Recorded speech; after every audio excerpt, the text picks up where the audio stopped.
individuals, and welcome to my video log, The Psychology Perspective. Today I wanted to discuss a recent article written by Maple's Family Law, which is entitled, Is My Marriage Over? I reviewed this article and found it to be of key interest, especially as it relates to the fields of family law as well as family therapy, which I've been a specialist in for roughly 2 decades now. And so what I wanted to discuss was the key points of this article and sort of offer some psychological insight, especially as it relates to individuals that may be thinking of divorce or trying to rectify the problems in their marriage. And so one of the first things that they identified as a possible sign that one's marriage may be over is if one party is already living in a single mindset.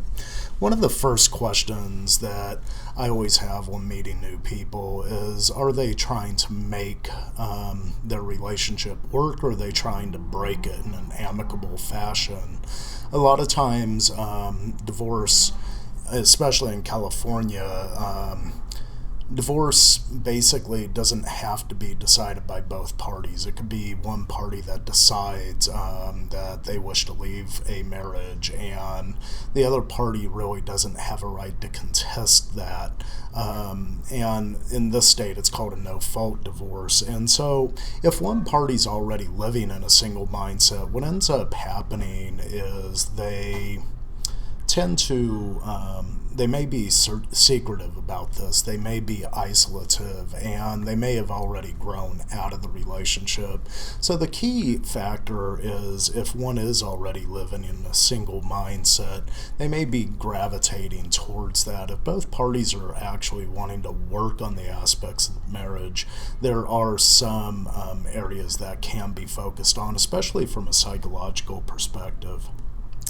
The second signal that many experts think is indicative that it may be going towards a divorce is if one has been unfaithful.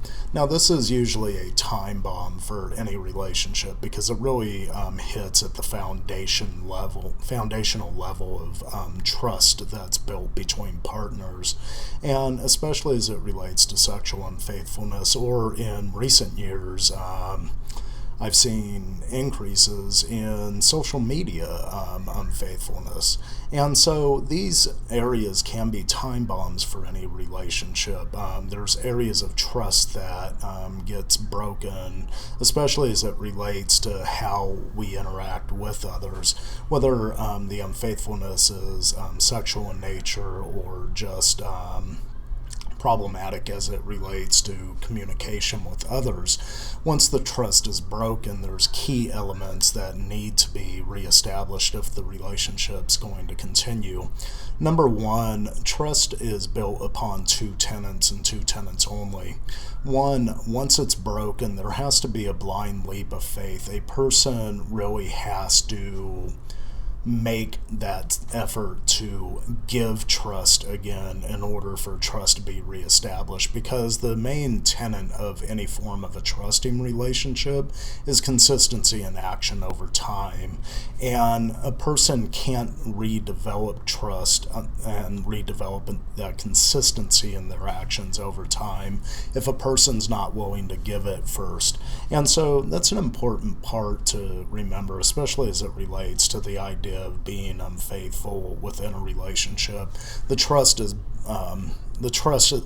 is disintegrated, and it takes a long time to begin to rebuild it. And it's really up to the parties whether they could develop that capacity over time to trust one another again. The third area that may be a signal to an end of a marriage is lack of communication. Lack of communication is a building block of any form of a relationship, and it's imperative to really help the individuals reestablish the trust.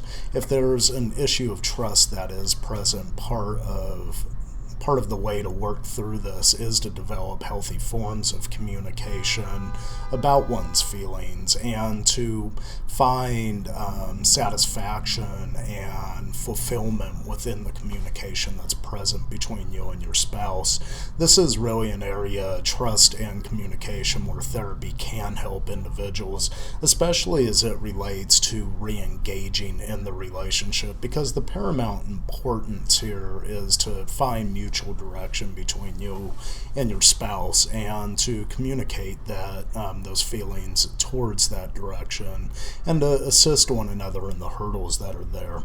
The fourth part that they drew attention to was, do you feel like your spouse causes you nothing but stress?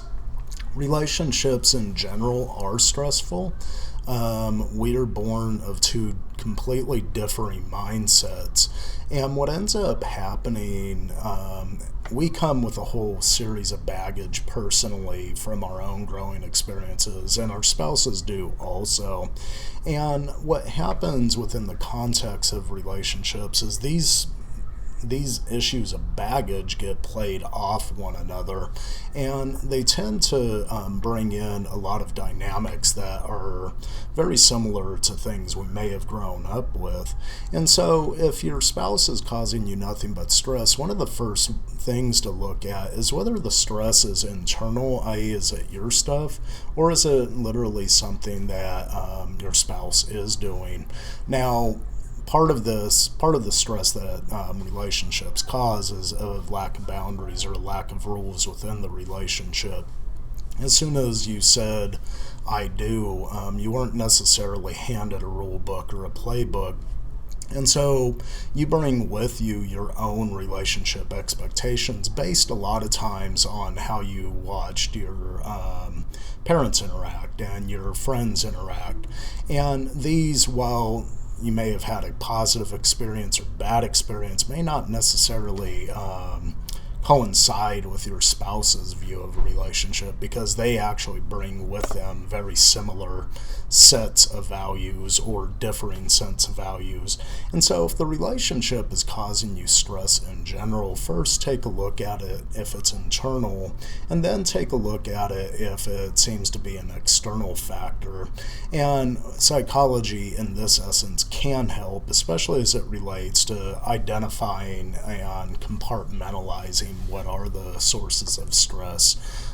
If they are individual, then it's something that can be worked on within the individual context versus relational. What unfortunately happens is a lot of times, because we're in constant communication and interaction with our significant other, we may bring individual stress within the context of the relationship, and that doesn't really move us towards the direction we want to go. The last factor that they look at that may suggest that there's an end in the relationship near is you're not able to be yourself. Relationships specifically need to foster independent growth. And what happens as we grow independently is the relationship, the axis of the relationship has to support that individual growth towards areas of our dreams. Part of what I always like to examine, especially within the context of working with couples, is what's on one's bucket list. What areas would you like to individually have completed after your final time has come? When you begin to engage in this kind of thought process, you're actually engaging in an area of individual growth. But as it relates in the context of the relationship, you can also engage in areas of relational growth. Because if you and your spouse have similar ideas of where you want to be moving on within your life, that can cause the relationship to grow within conjunction of your individual growth. And this is really the key for any form of relational success. And so one of the areas with this is really to find those those things that you enjoy doing, those things that bring you inspiration, that you aspire towards, and to see if your spouse can help support you within that journey. Because one of the main factors of what's lost in when there's a lot of relational conflict is the fact of the game that was present that brought you and your spouse together in the first place. As love begins to die down throughout the marriage process, it's not that it's not that it dies down, it actually transitions and it becomes more mature in nature. The euphoric feelings definitely begin to die down in a way, but they could be reignited as you and your spouse begin to explore common directions. And so my wife had this article. It was done earlier last month. Is my marriage over? And I wanted to piggyback on this and talk a little bit about the psychological end of it. I'll include a link at the end of this video so you could read the article and find out any information you need from the legal side. As for the article, Is My Marriage Over?, I thought it was very insightful, and it does show some very key components of how you can either grow within your relationship or choose ways to separate it in an amicable fashion. Until next time, I wish you luck, and I hope you advance confidently in the direction of your dreams. Have a good day.